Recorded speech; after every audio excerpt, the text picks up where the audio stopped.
Hello, Collective.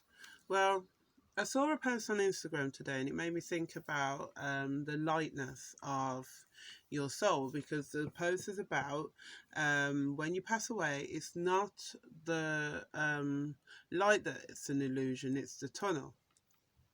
So I was thinking about when I read the Emerald Tablets, and every time that Hermes Trismegistus mentioned lightness and the light after we pass away, it drew me to the idea of Mahat, with the idea of your heart weighing lighter than the feather. So in my mind, what came to me was, it's not about so much just the weight, it's about the brightness too.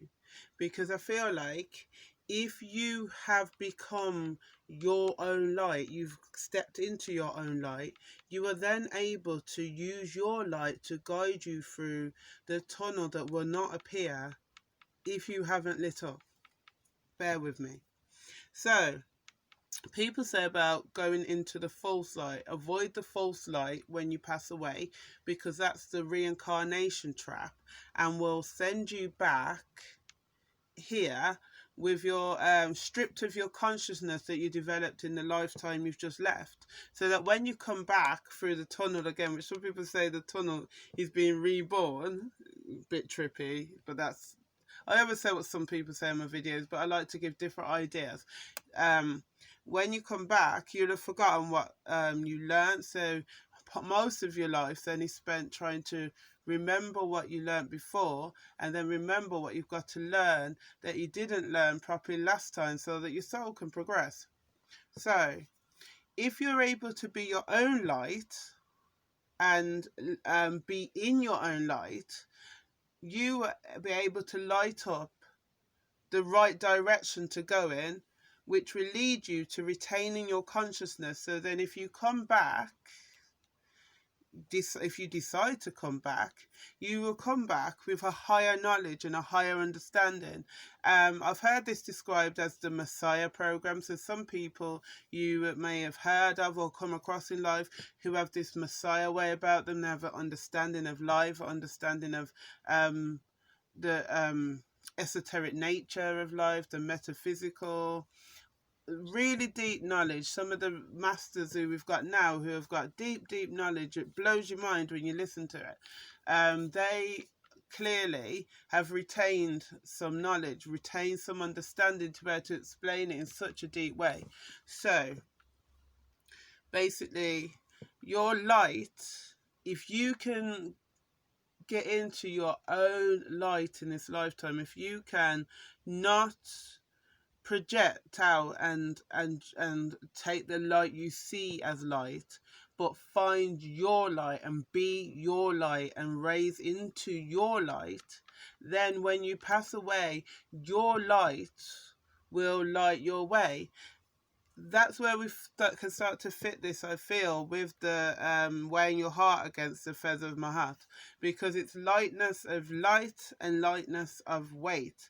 Because the more bad things you do in this life, or the more things that weigh you down with guilt or shame, the dimmer your light will become. You dim your own light through guilt, shame, fear. So you've got to step out of guilt, step out of shame, heal, so that each thing you do to lighten your load, you lighten the weight of your heart while it's carrying, and you brighten your own lamp. You become your own beacon, your own lighthouse, so you can guide yourself away from the rocks. Because things that will trip us up in this life are when we are not guiding ourselves, when we're allowing outer forces to guide us, or allowing outer forces to affect our path and put obstacles in the way. Now, some obstacles are there to teach us to start to trust ourselves. Have you noticed that things that would have tripped your journey up before, a few years ago, maybe even a few months ago. Now, when the same challenge comes up, you're able to traverse it a lot easier because you are in your own light, so you can see what it is. You can light up the challenge. The same way, the way when we do shadow work, we are able to use our light to light up our shadow. So it's no longer a shadow, it's lit up.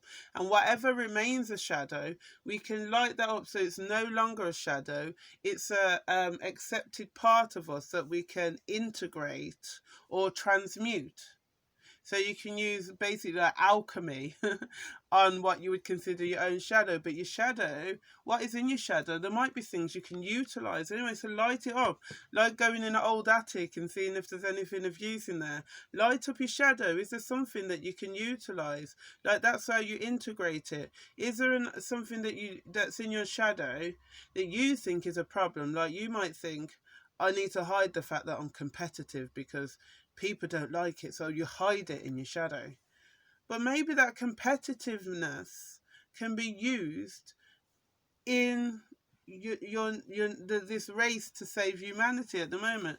Maybe that thing, people will say that could be ego, but I don't believe in the idea of like deleting your ego, because friends I've known who said when they got rid of their ego, they got rid of their motivation. So what I believe is we're supposed to learn to use our ego to our advantage in our spiritual nature, because we came into this world to live it as a human, and the ego is part of our identity as a human. So while we're traversing this solid planet, this dense world, our ego can be the thing that pushes us to try to do better, to want to do better. So then you utilizing that want for better to help humanity become better, to help you become better. So it's not a negative at that point. So some way we've got to stop demonizing everything and start seeing how we can use it to positively lighten ourselves, lighten our heart, lighten our spirit, lighten our mind. Because the lighter we become, the less attached to human weighty stuff we become. So then we're actually working into our higher self and working into our better self. Because obviously our spirit is beautiful, but it needs to have experienced so much to achieve what it wants to achieve. So we come here many lifetimes and we've been and done everything. Like, people think, oh, I'm so lovely, I'm the loveliest person. Your spirit, if you've been on this planet many times over, will have done many different things, and even that's part of your shadow work. Like, what has your spirit done in other lifetimes? Accept it, embrace it. It's still part of you. So yeah, that was my message today then. The lightness of heart. If you weigh your heart down with shame that other people put on you, or with fear, we often weigh ourselves down with memories. So if we give as much power to what we want from the future, we can then work so much more powerfully than keep empowering the past. If you can give that same energy, I have a friend, Sarah Epiphany, and she says, remember in the future when. So the way we can still empower memories by putting our emotions, how we feel that we felt. Sometimes we make it even worse. We throw a full pity party on something that wasn't actually that bad at the time. And then, but if we can put that same level of thought and feeling into what we want from the future, imagine remember in the future when I felt so light. Remember in the future when I felt so full of empowerment and happiness. Remember in the future when I was so strong and and everything was lovely for me. And feel it. And then that adds such lightness to now, because as the past, present, and future are not linear, they're operating exactly the same time. We can empower the future as much as we empower the past. And it all becomes thrown some light and positivity into that pot. You get me? really, it's really important that we try and just get into our positive vibration, but not toxic positivity. If you're not feeling positive, please just honor that, work with it, be kind to yourself, work through it, see what it is. Don't just tell yourself you're positive when you're not, because your heart knows the truth and your spirit knows the truth, and they'll just side-eye you. So be honest about how you're feeling, but if you are in a position where you can bring some lightness about, really do it. Another thing, Sarah Epiphany, she's going to say, why did she say my name so much in a video? Another thing Sarah was saying the other day is like, it's like, you know, like protons and neutrons, positive and negative.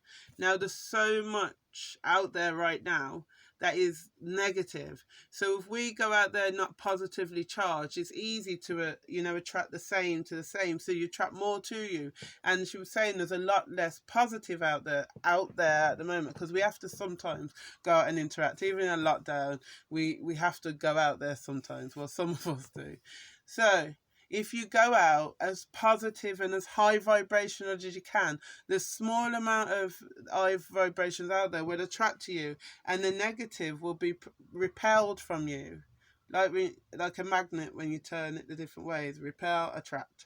You need to make sure that you're pushing out your positive, so that it can just pull in what positivity is out there, and you can give out what positive you have, instead of going out there and attracting the negative and giving out negative and just adding to that cesspit that we don't want to be part of. Lightness of spirit, lightness of mind. And probably my guys are telling me I should maybe concentrate more on some lightness of physical body too, because this lockdown body, anyway, I hope you've understood the message today. That it's just my interpretation on the emerald tablets, where Hermes Trismegistus keeps mentioning light, and when you pass on your light and your understanding of the answers that you give, I feel this all comes from being clearly and confidently you, because our throat chakra is our last chakra that's attached to the earth energy, and after that we're in the spiritual. Now if we get stuck here, imagine in the emerald tablets it says you have to pass the different gods and answer the question right. But if you haven't passed your throat chakra, you're probably not actually speaking your spiritual truth and won't answer the questions right. So we have to work so hard on turning our third eye within and seeing our own light, rather than projecting it out to the full sight. So turn it in, see your light, and then you can move past your throat. So when it comes to retaining your consciousness, you will be speaking your truth, speaking your spiritual truth, and you'll be able to pass on without having your consciousness sucked from you like chicken bone and having you chucked back down to earth and not remembering anything. If you want to progress your soul, you'll start working on it now. Don't leave it. And so many of us go, we're not coming back. Well, then we can't leave it to another lifetime then, can we? We have to shine as bright as these ring lights that we've all got now. So have a wonderful day. It's been lovely talking to you all. I've got to get on with some studying now. Because I'm also a student in a colonial education setting. But needs must. So I will speak to you all soon. Namaste.